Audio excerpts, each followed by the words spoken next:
what's up, everybody? Welcome to Leading Hope. My name is VJ Williams, here with my friend and pastor, Kevin Jack. Thank you for joining us, taking time out of your day to become a better leader. We release a new episode every Wednesday, and normally this is where I say the way you figure that out is to subscribe. It's Wednesday. Is subscribe, because you get it automatically downloaded to your favorite podcast platform. I can't say it. But here's something new. If you're already subscribed to Be Hope, you're already getting these all the time, which is great. And now we're going to a new YouTube channel that we created, LEADINGHOPE.ONLINE. You can get all the information there about where to subscribe, how to subscribe. And that's the new channel. That's where this will live every week. And Kevin, talk more about why we're doing that. And obviously we're moving, but then there's the other part of it. Yeah, so when we first started the podcast, it was out of our desire to help equip our Hope team here at Be Hope. It has then since reached a much larger platform than that, which I'll be honest, like we were hopeful of, but not necessarily. That wasn't why we were doing it. No, that wasn't. Yeah. And so one of the most common questions that we got in the process of this transition for both of us personally was, will the podcast continue? And I'll be honest with you. First off, we love doing it. Yes, absolutely. Yeah. The chance to just hang out, go through stuff. I'll be honest with you, like one of the most fascinating things is I have learned so much by actually putting, like, I'd say pen to paper. Oh, that's so good. Type on the keyboard. Yeah. To put thoughts down. Stuff that you kind of know, but you don't really know until you have to clarify and communicate it. And so to say, our statement has been like, absolutely, we're going to continue it. We're not going to change the name of it. We didn't feel like that was necessary in any way. But it is important that we change where it's hosted and things like that, so it's not clogged up on the Be Hope channel and the things that they'll be doing there, which will be so incredible. So if you want to go, Leading Hope Podcast website is the easiest spot for people to find. Yeah, go there. Also, if you're just a searcher, you can go to YouTube and type in Leading Hope Podcast, and you'll be able to find it there as well. But yeah, go to leadinghope.online and subscribe today. Also, we'll mention this over the next couple weeks, just in case if you miss it, just to be sure. We'll help you not forget. Sorry. No, you're good. Also, share this with a friend on Facebook, YouTube, and Instagram. Also, please rate and review on Apple Podcasts. You won't believe how a few extra minutes will help this get more leaders' hands just like yours. Today, Kevin, we are in episode 121. 121. That was like a real cliffhanger. 121. And you had this titled Coach, Counselor, Consultant. I love it. I love it already. So here's the full thing, because I missed one. So it's really Coach, Counselor, Consultant, Manager. But it didn't start with a C, so I left it off the title. So we're starting with Coach, Consultant, I like it, Counselor, and Manager in there. So here's the fun thing. So I get to play all these roles. Each role is kind of different. It's a little bit unique. I get to be coach to our team, talking about different skills to develop, things like that, most often with people who are trying to develop some public communication skills. I get to play the role of coach. I get to play the role of counselor a lot in my role as pastor, some with our staff, a lot with our church as a whole, just working through kind of crisis management and some things like that. I get to play consultant. A lot of times with outside churches, meet with a group of pastors and get to help kind of run through some stuff, get questions a decent amount from other ministries. But I also get to play it internally within our ministries. That oftentimes our team bring me in and say, hey, what do you think of this? What needs to happen here? And I get to play that role of consultant. And then I also play the role of manager for my direct reports, the people who report. I have 3 direct reports right now, and I get to play that role of manager. And so here's what each one of those roles is distinct. Coach, counselor, consultant, manager. Each of those roles are very different. And here's my guess, is that you have one that you play best. There is one of coach, consultant, counselor, manager that is like you are wired for, you are gifted in, you are best at. And we're not going to get into that today. That's not a personality test. Like, that's not what we're doing here today. My guess is, I enjoy playing this one the most. If I could just be clear, just on the one thing, though, is my only fear is that a vast majority of people will be, I want to be the consultant, because all you have to do is sound like an expert and tell people what they're doing wrong. And say, like, if you don't jump to that one too quickly, because you might not be best suited for the consultant. But if you are a leader, you will play all 4 of those roles. If you are a leader, there are times in which you will be needed to play the role of manager.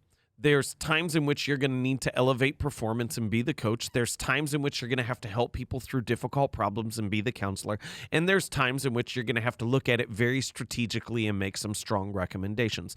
And this becomes the concern, is that are we playing the role that is needed in the moment, or do we simply gravitate to the role that we like the most and that we feel best positioned for? Say it as like you have to adapt to what is needed in the moment. And if you're walking into every scenario acting like a coach, you're going to do a lot of damage. If you're walking into every scenario acting like a consultant, nothing's actually going to get done. And so part of what leadership is understanding not just what am I naturally gifted at, because I want you to operate in the area of your strengths. I want you to do what you're good at. But the other piece is we have to always operate in areas that we're not good at for some period of time. We have to adapt to the situation. And so to ensure that we are properly adapting to the situation, we need to make sure that we understand which role we need to play in the moment, and then we're adequately playing that role. So let me walk you through these 4 different things just briefly, and then we'll have a little bit of fun with this. So first off, the role of coach. The role of the coach is to elevate the performance of the group. That is why we have coaches. And I would say, like, if it's an individual, it's to elevate their individual performance. But if it's a team, it's to elevate the overall performance of the group. And so as you're looking at it, you're saying like, hey, I'm looking at skills, I'm looking at ability, I'm looking at maybe talent, I'm looking at energy. What can I do to get them operating at a higher level? Second one, the role of the counselor is to create clarity on where their clients are, where they want to be, and how to get there. And I would say it is like this. A lot of people think that the role of the counselor is actually the role of the consultant. That is not the case. Great counselors don't give advice. Great counselors don't tell people what they have to do. They help people discover what they need to do. That's good. And then they do create some accountability as a part of that. But it's saying like, and you can't figure out what you need to do unless if you first know, this is where I am, this is where I want to be, and then this is the best pathway to get there. And as you're working through that process of this is the best pathway to get there is where the role of the counselor really comes in, that they're helping people find a better future for themselves. Third one, the role of the consultant is to provide insight that creates actionable improvement. The role of the consultant is not to be self-imposed brilliant and tell others everything that is happening that is wrong. The role of the consultant is to provide insight to the situation that creates actionable improvement. So the role of the consultant really is to give advice, to maybe help you see some things that you didn't see, to make some clear recommendations that can actually be acted upon, not stuff that's so difficult that no one could do anything. And then the role of the manager is to align individual actions with overall goals and to provide accountability to those actions. I hope these are making sense. We've got these in the show notes, just if these are a little too wordy, because this next piece hopefully will clarify what's really at stake. But the manager isn't, the coach just elevates the performance. The manager has to take, hey, this is what you do. This is how it contributes to where we're all headed, and then create accountability for someone to be a part of that. So it's really prioritized action and accountability. So imagine it like this for a second, okay? This is where we're going to have some fun with this. Imagine if a consultant operated like a counselor, and you paid someone and brought them in to radically improve what you are doing, your business, your church, your outreach, whatever it is. And they said, so where do you want to be? All right, where are you? What do you think? How do you want to get there? What do you think is best? Like, how infuriating would that be if you paid a consultant and they acted like a counselor? Or imagine if your counselor operated like a boss. And you went in there. This is where I like joke on my counseling. This is good. Is say like if like you went into counseling, which is unfortunately what I fall into a little bit. Like, I'm really struggling with this. Well, stop doing that.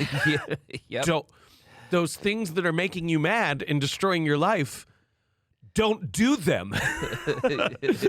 You mentioned that in the last sermon or two. Yeah, it was great. You're like, I'm not going to be the counselor. And I joke on that because I don't play that role well. Right. It is say like that is not what is needed in that role. And I at least can say I don't play the role of counselor great, but I at least know. Right. And so I don't fall into boss mode in that scenario. Imagine if your manager operated like a coach and he was only focused on personal advancement and not the overall goal. Now, this is what would happen is you would love them because they would make you better. Yeah. But your business would die. Yeah. Because they would, whatever it is, because no one was actually doing what they needed to do. They were only doing what they wanted to do, which is not what a boss needs to do in those moments. And so, like, I'll get to the spot where, like, I'll hear managers say, someone who's a boss, do I always have to hold people accountable? Yes. Like, the answer is yes. Yep. Like, if you are a boss, if you have direct reports, part of that role is to hold people accountable. Yeah. Like, if you are a coach, your role is to elevate performance. And like, why can't these people figure out how to make themselves better? Like, that's your job. That's why you're there. And so it is a matter of like a twofold piece of to say, like, you can't get tired of the role that you're called to play. And you also have to be really clear that you're not playing the same role in every scenario, in every environment. Yeah. We'll get to some questions in a sec, but V, what do you want to jump into right now? Well, right now, I mean, so there's a number of questions that I want to ask, but I don't know if we're ready for those yet.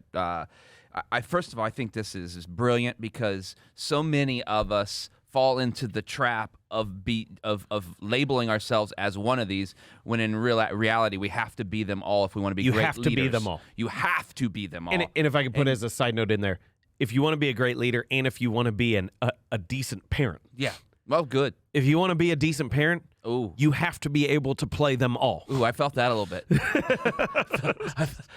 I felt that one a little bit. That's good. That's good. I mean, at the end of the day, you're right. You can't always come to your kids to be the consultant. They don't always want advice. Exactly. And that's really hard sometimes because as parents, you feel like that's what you're supposed to do.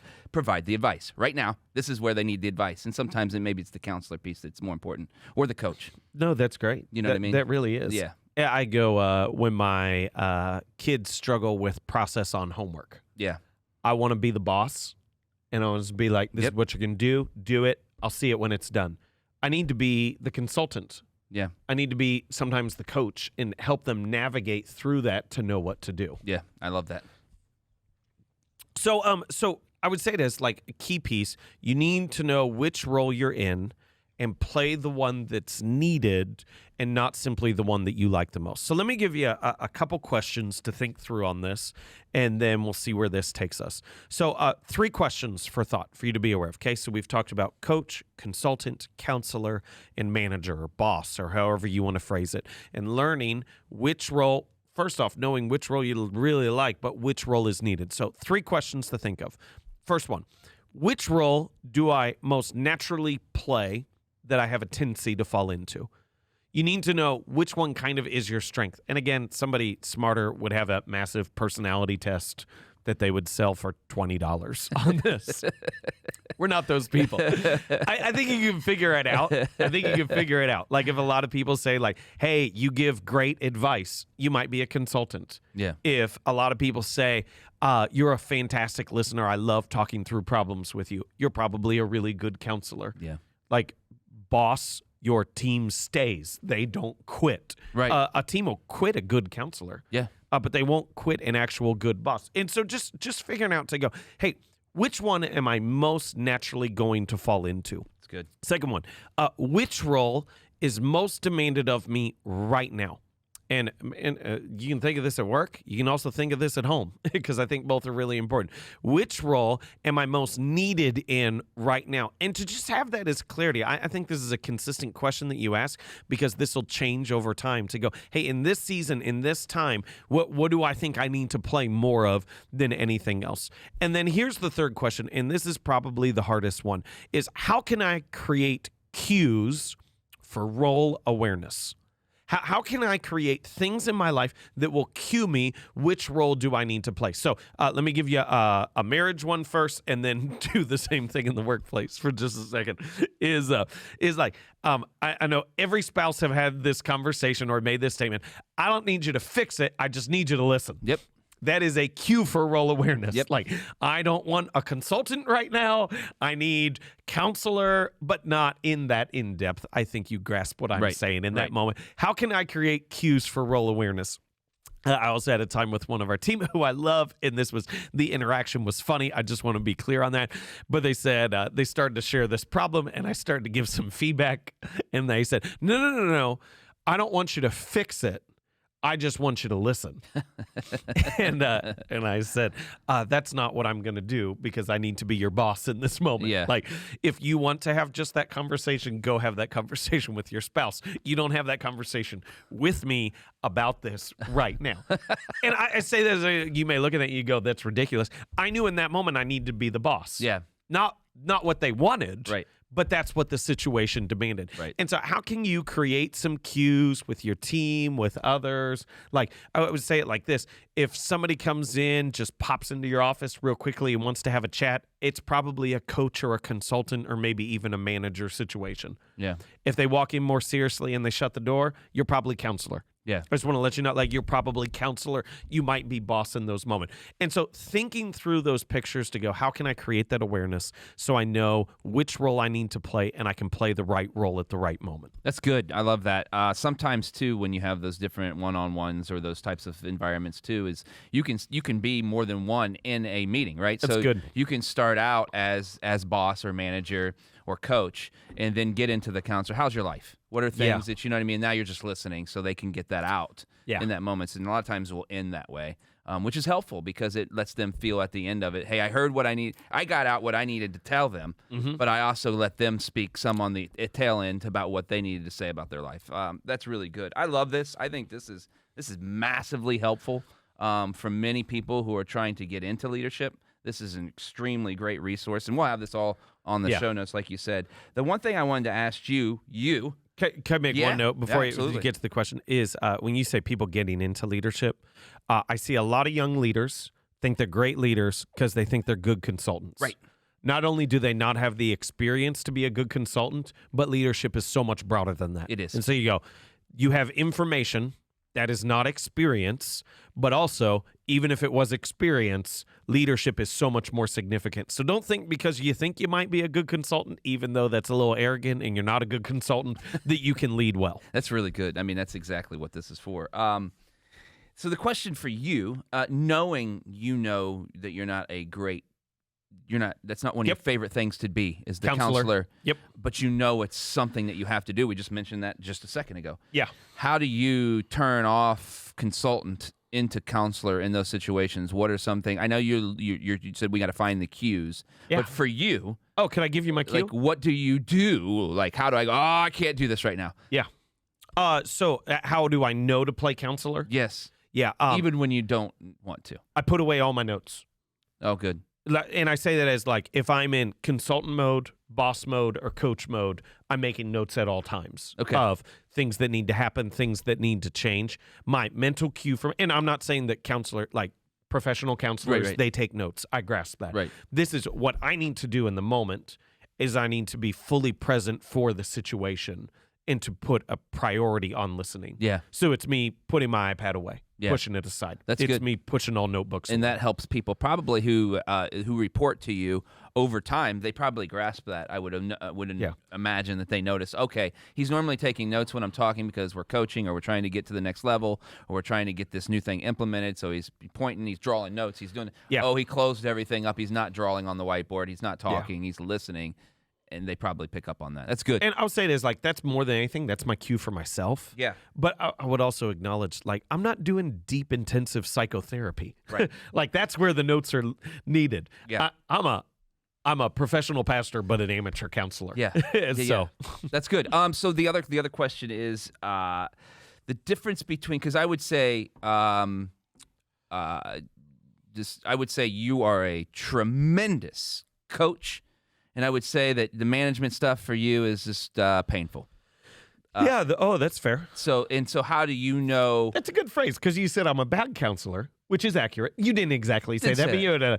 But I can be a good manager, but I don't want to be. No, because you want people to take initiative, which is on the coach side, which is what, to me, coaching is that. Coaching is, hey, did I make you better today than you were yesterday? Yes. Did I help you get better today than you were yesterday? That's what coaching is. And it's every day. Yep. For management, it's okay, not only did I do that, I also am helping you manage your stuff, which is detail. So talk about the difference for you there and what you do to overcome those tendencies. I don't. The statement for me that the manager piece is painful, I just don't enjoy it that much, is accurate. I manage, well, part of it is I surround myself with people who self-manage. There you go. Because I don't want to play that role much. Right. The other thing I do, which you're very aware of this, is when I do have to step into manager role, I do it as a team. Right. I don't do one-on-one management. Right. Almost ever. Yeah. Because then I get a drift into the other roles. I'm not saying I'm not holding people accountable. Right. But I can create far more culture, team accountability, things like that. So I don't have to play those roles as much. I love it. And that's what you're almost coaching yourself in that moment that hey, this is actually what I'm good at. Yeah. So I'm going to do it this way, and I'll get it all done at the same time. Ah, brilliant. How about that? That's it. That's all we got time for. Sum up 121, coach, counselor, consultant, manager. 4 different roles in leadership. And I know it's broader than that. These are just hopefully helpful categories. Coach, consultant, counselor, and manager. Know which role you're best at and know which role is needed in the moment. Otherwise, you'll find yourself playing a role that is completely unhelpful to your team. That's it. Thank you guys for joining us today. If you're new to the podcast or haven't yet subscribed, remember we have a new channel on YouTube to subscribe, LEADINGHOPE.ONLINE. You can go and catch that there. We'll also have it on the website so you can find us. Make sure you subscribe. We want you to get these every week. Also, post about it, rate and review, or both. You won't believe how this helps get this podcast in the hands of so many more leaders like you. And we love hearing your stories of how the podcast is working in your life or business. If you have a story, visit LEADINGHOPE.ONLINE and send that to us. Just click the contact button, and we'd love to hear from you. And remember, everyone has 20 minutes to learn to become a better leader. Make it count. Woo!